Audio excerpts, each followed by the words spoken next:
virus, it spreads like wildfire.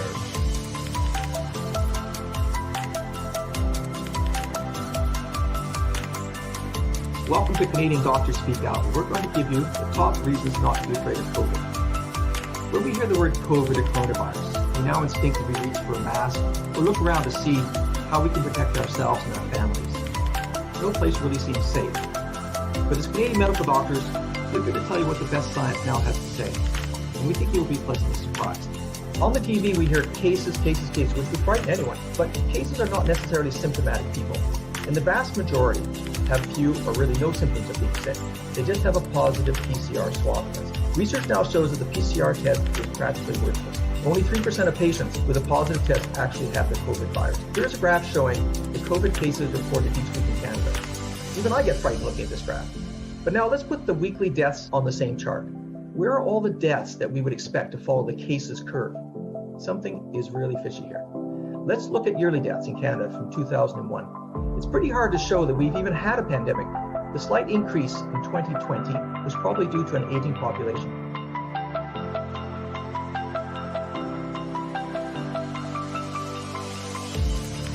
We have heard a lot about how children are COVID super spreaders. Terrified, we have shut down our schools, covered our children's beautiful faces with masks, but the science shows that none of this is borne and they're not the drivers of the pandemic.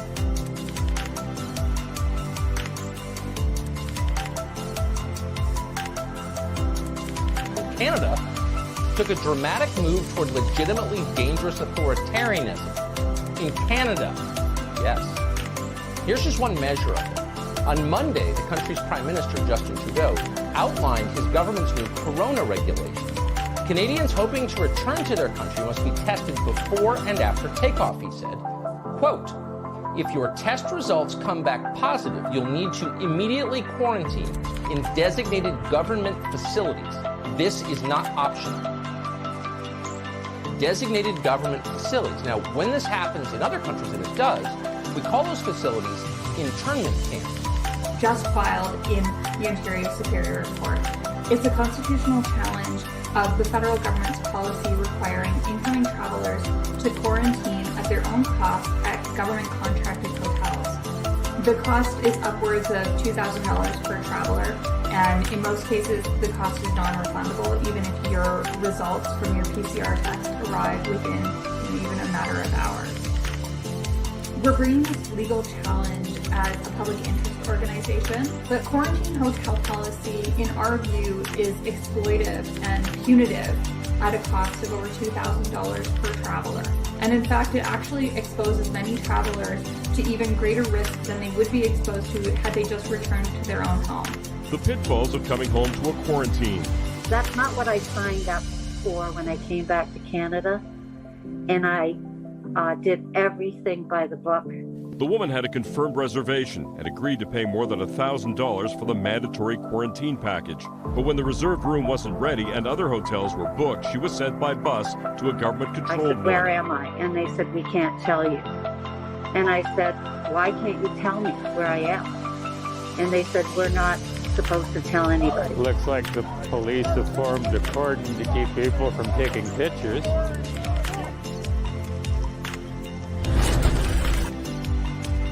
We're taking things that are, genetically modified organisms, and we're injecting them in little kids' arms. We just shoot them right into the vein. I've basically just been waiting to get the vaccine so that I could feel safe going out.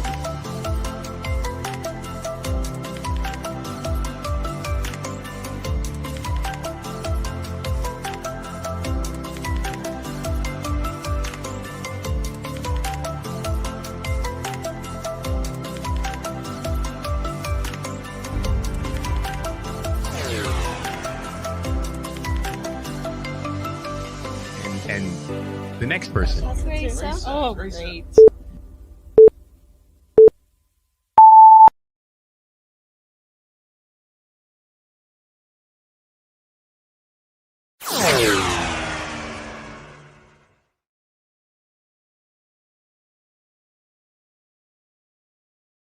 Live. You're live too. And good afternoon. This is Freedom Good afternoon. This is Sixth Estate, and I confuse very easily. And today we're going to try and focus on news, not agenda, by interviewing new media focused journalists and personalities who tell stories the legacy media won't touch. And today I'm going to talk with a person named Laura Hamilton.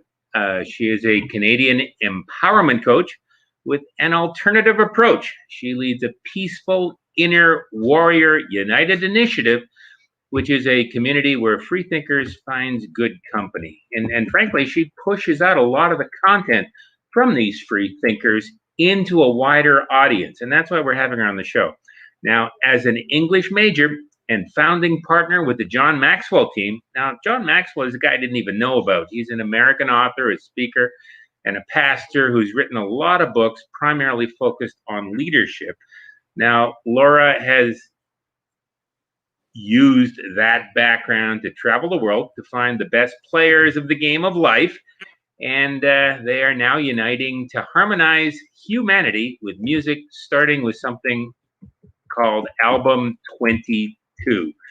Now, Laura, good to have you on the show tonight. I hope I gave you a good introduction. It's great to be here. Thank you. And yes, Album 22 is the thing for people to have in their minds for how it can truly impact this world. But I'll let you go where we want to go. Oh, I just want to ask you questions now. I want to let you tell your own story. I just want to highlight some of the important points for you. Tell me a little bit more about your background and how it led you to do what you do. Now, I'm hoping you'll focus a little bit on Album 22, but I'm open to wherever you want to carry this conversation in the next 25 minutes. Yeah, sure. So my story really begins exactly where I'm sitting right now in my grandparents' space on the home farm in Canada. And I was a farm girl that knew that I didn't want to be walking the fields the rest of my life. And I wanted to use my mind. And so from that space, I got certified, I got my English degree, and then I went and lived in England for a few years. I came back and then I started selling the coaching program that I'm certified through, which really introduced me to amazing players of the world as well, because then I was hearing the stories like what I had told when I talked to the program coordinator. Then I was the one that was receiving those stories and helping somebody see themselves in a program that would really help them develop themselves into who they wish to be. And through that experience, I made some amazing contacts that I'm still in contact with now. And then afterwards, I started writing the book about the transformation of self-image through the hero's journey. And in the process of writing that book, I call it the book that rewrote me before the world got to see the version that I'll write now that I've been through everything I have to actually have embodied a new energetic signature so that I can be who I set out to be in the first place, which is really where Album 22 actually kind of comes in. Because in December, a friend from online who has watched my stuff for a while and it's helped him, he said, Laura, people need to know about your message. They need to hear about what you're doing and what you're saying. And I am a musician. He has Mad Hatter's music.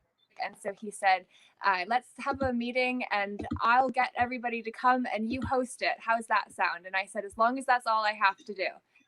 And so the first meeting, he brought amazing people. And it was just a matter of, okay, if amazing people came once, then let's do this again. So we scheduled it for 2 weeks later and amazing people came again. And I said, well, we need to have a reason for amazing people to keep coming together. And so then I said, well, how easy would it be to create an album? And he said, well, I can do that. No problem. We've got everything we need. And so thus it became a project earlier in the year that now next week on July 22nd, we're actually launching. And we've got artists from around the world that have contributed to a conscious compilation. We've used it based on the sacred sojourn of the soul, which is the hero's journey from a soulful perspective. That is the teaching that I've been working with over all these years while writing my book. So it's such a cool experience to actually not only be seeing my work that I've devoted so much of my energy to coming to life in the project, but also to hear how that teaching has impacted the artists that are now involved with it, and then everybody that those artists are going to reach, because ultimately we are the ripple effect. I agree with that 100%. Tell me about some of the artists who are going to be on album 22. Tell me what about them inspires you. Tell me about a little bit about some of their music. So Susie Corey is actually from the GTA, and so she was the first artist that I did an interview with for the. We're doing interviews to go with the music with the album, and just to give people an opportunity to better know them. So I drove to Toronto to meet up with Susie. And what I think is so fun and stands out for me about Susie is that she just created a song called Got a Feeling, and it's with a blow up doll that she brought with her to California. She brought with her all around and has pictures of her and other people dancing with Johnny the blow up doll. And the music is fun, and it just really gets you into the feeling that she's got one about. So Susie is one of the artists. I just interviewed Luna Keller this morning, who is from the Canary Islands. She performed on Tuesday's summit that we had, and is just one of the most soulful, heartfelt, beautiful individuals of such depth and wisdom. And yet she's only 20 years old, but you wouldn't know it when you're listening to her, and she's added so much to the project. So Luna was today, and I interviewed Billy Boy, the Jamaican cowboy, yesterday as well, who has such a deep voice. And even just learning about in Jamaica, and for him it's like you can either have the reggae homes or the Christian households that play country music, which was something I hadn't actually ever thought about in terms of Jamaica. So Wow. the people that are contributing to this album are absolutely phenomenal. So you've given me really cool names of really interesting people who I didn't initially know about, although I've listened to some of their tunes. I've gone to the website. Tell me, where do you find these people? Well, Jared Wade actually found the majority of these people that got involved with this project. He reached out to people that he resonated with, that stood out for him, had either a sound that he was feeling was meant to be part of this album. And it's very much been, we call it a karma project, and very much been intuitively guided, and we've just gone with what we felt called to do, and so it was pretty epic.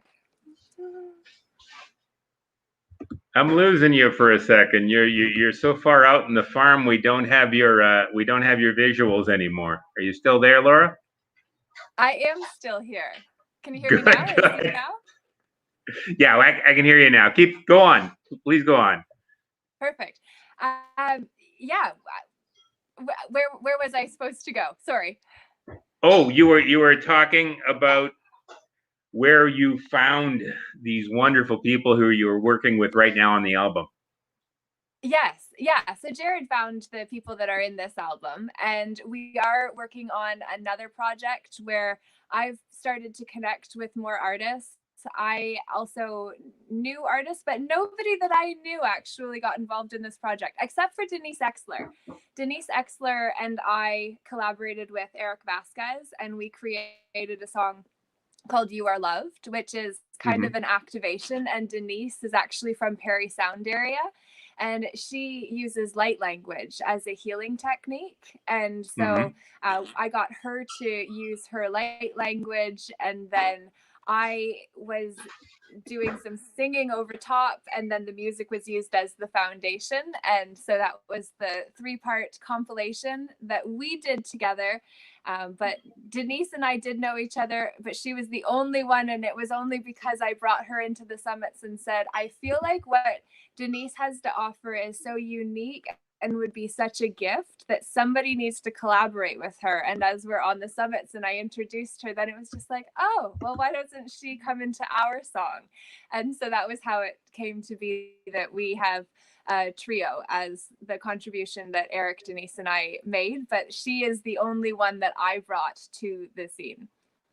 And to be fair, you have quite the area of expertise yourself. I only touched upon some of your skill set in the opening introduction, but can you tell me a little bit about the tools you use, your skill set, technical, philosophical?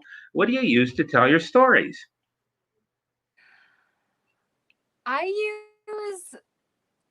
use the moment to tell all of my stories. Wow, that was smooth. But that was pretty good. Explain a little more detail, please. Yes, I will. Sometimes we just have to accept that we had a good moment, and then that we have to figure out something better to follow it.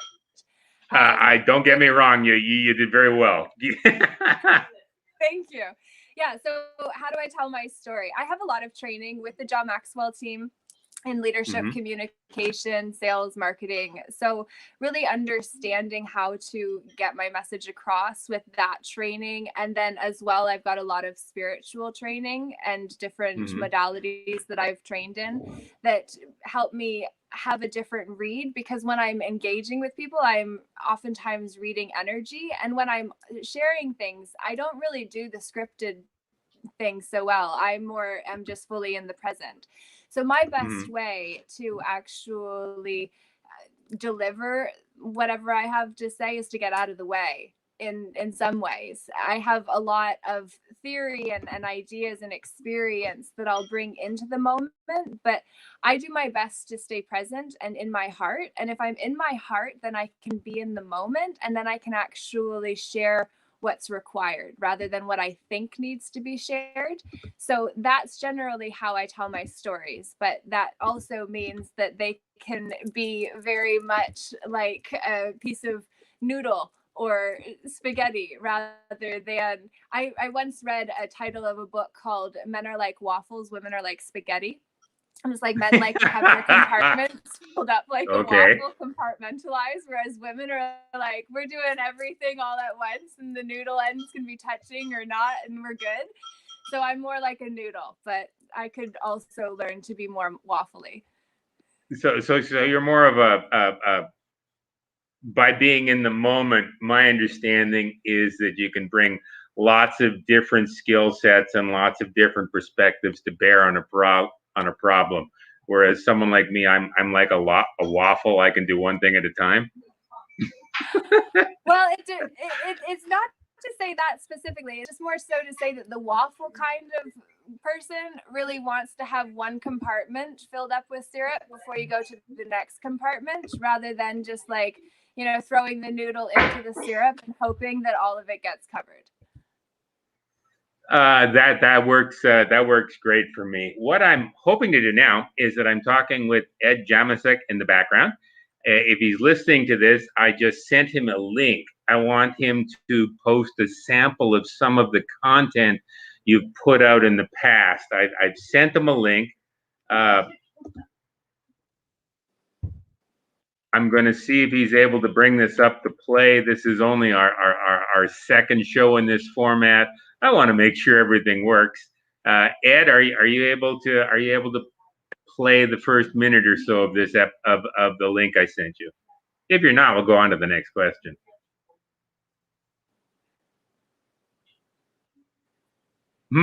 There we go. Woohoo! Good morning, land of YouTube. Great to be with you today, and wanted to say that we are now going live over on Facebook too. I've got a song for you by one of the contributing artists to the Album 22 project. Shimmer Johnson sent over a song I'm going to play for you now. I'm going to be interviewing her later this week. This song is called Glass, and the song that she has on the album is actually called You've been through hell like I can step through the glass, So I do through the tears. You lost At the beginning your of the faith sometime back, then regained I play a trust. song, and then I You do broke within. or dance Lord, or listen something to get us his moving, voice. lighten up. They're So listening, it's generally listening, about listening now. 4 minutes of song. Just make a difference. And dance at the beginning of the sacred. Be kind in all that you've done. Ed, are you there? There we go.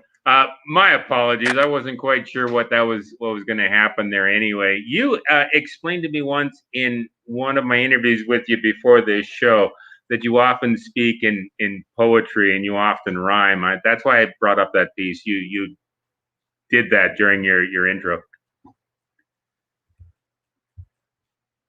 I generally do it as a way of talking, but if you're going to share something, the Sacred Self-Compassion Services have a dance party handstands at the beginning of them. So with respect, I don't think I could ever do handstands.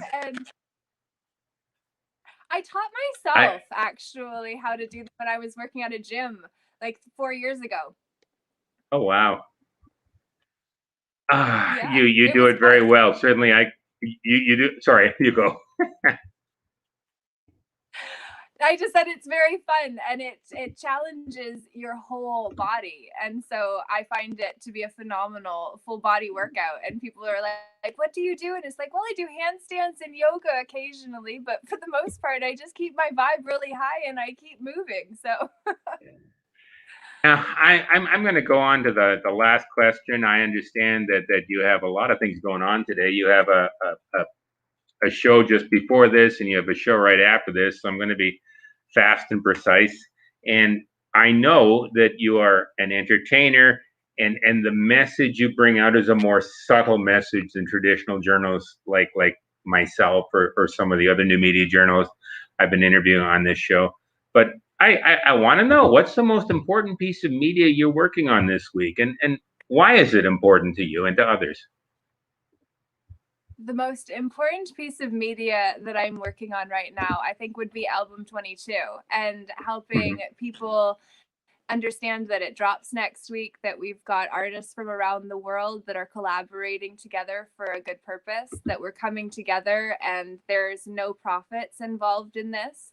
It's a matter of giving back, and mental health is very much the theme of what it is about, because we want to make sure that people that are going through the dark night of the soul or the dark night of the ego, which feels very deadly, that we ultimately, they know they're not alone, because anybody that's been through those darkest moments of our lives understand how alone you can feel when you forgot that the love is there and it lies in their place, and you just feel like nobody cares. And we want to make sure that nobody feels that. So in a dark moment that somebody may have, especially given what's upon us and what could come upon us given the choices people have made and how those are going to play out, of which we are not necessarily sure, but we have a pretty good idea that some of the consequences are not going to be ideal for a lot of people and already haven't been. And as that happens, we want to make sure that people have something they can put on that's actually going to be of a positive frequency, of a healing frequency. So we've actually brought in training around the hertz, and 432 and 528 hertz are healing compared to 440, which is the standard setting for most songs, because it's all about corrupting us. Whereas if we actually understand music and sound and frequency and vibration, and then can actually make those tools work for us, then we take back the power in a way that was never expected for the peasants to be able to do.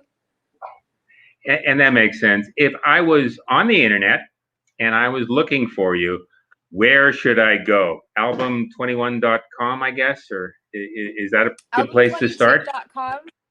Okay. Album22.com is where you can find more about the album, the artists that are contributing. We'll get the interviews up there, as well as links to the playlists.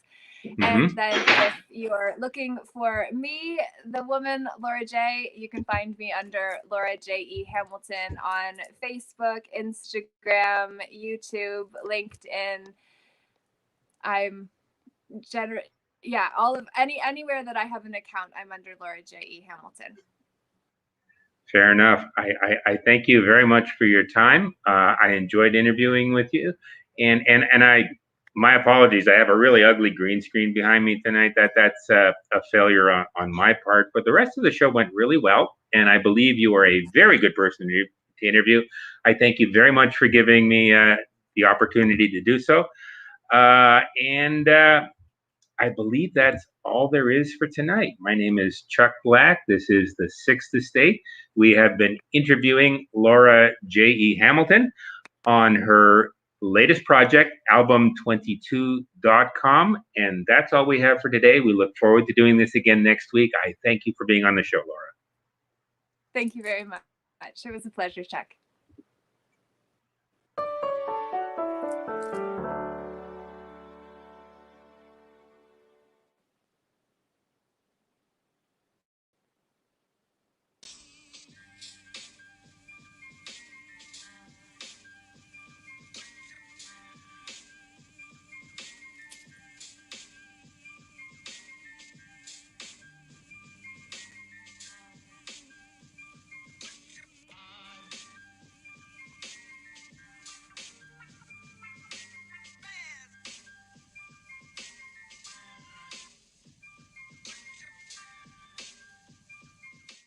Hello, my name is Mike Bayer. I'm currently working in Toronto, Canada as an independent investigative journalist with Free Speech Media.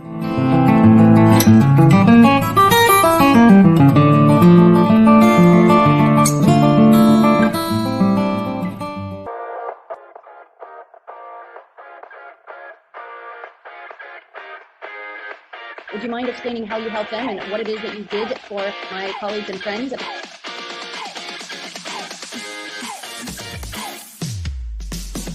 Escape Chinata.